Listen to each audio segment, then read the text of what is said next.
ce tronçon-là devait être financé par le RTC. Il était dans le PQI du RTC au départ. Quand on a commencé à raffiner nos travaux, on s'est rendu compte que pour arriver à faire ça, de toute façon, la Ville aurait dû contribuer aux travaux et aux acquisitions. Alors, on l'a simplement sorti du PQI du RTC pour le rentrer dans le PQI régulier de la Ville. Ce qu'on veut faire durant les travaux sur Laurier, puis ça reste à définir, là, je vous dis ce qu'on entend présentement, c'est de maintenir, pour le bénéfice des clients du RTC, maintenir le plus possible la desserte sur le boulevard Laurier.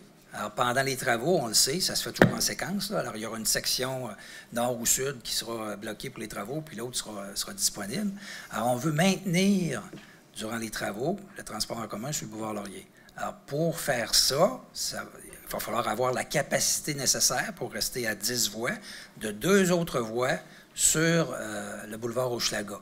Et si on les avait fait financer, comme on l'évoquait tantôt par le RTC, le ministère aurait financé une partie, mais ça aurait été des voies réservées. On aurait été obligé de les faire en voies réservées. On n'aurait pas pu les utiliser comme mécanisme de mitigation pour pouvoir favoriser une meilleure fluidité de la circulation automobile. Alors, c'est pour ça qu'on le prend dans le PQI de la Ville, entre autres choses.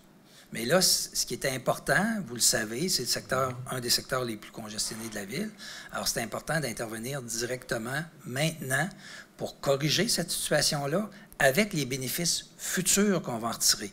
Donc, c'est sûr qu'on peut le raccrocher, si on veut, au tramway, mais on vous dit que ce n'est pas pour le tramway qu'on fait ça, c'est une mesure de mitigation en prévision du tramway. Alors, c'est pour ça qu'il ne peut pas être compté dans le 3,3 milliards.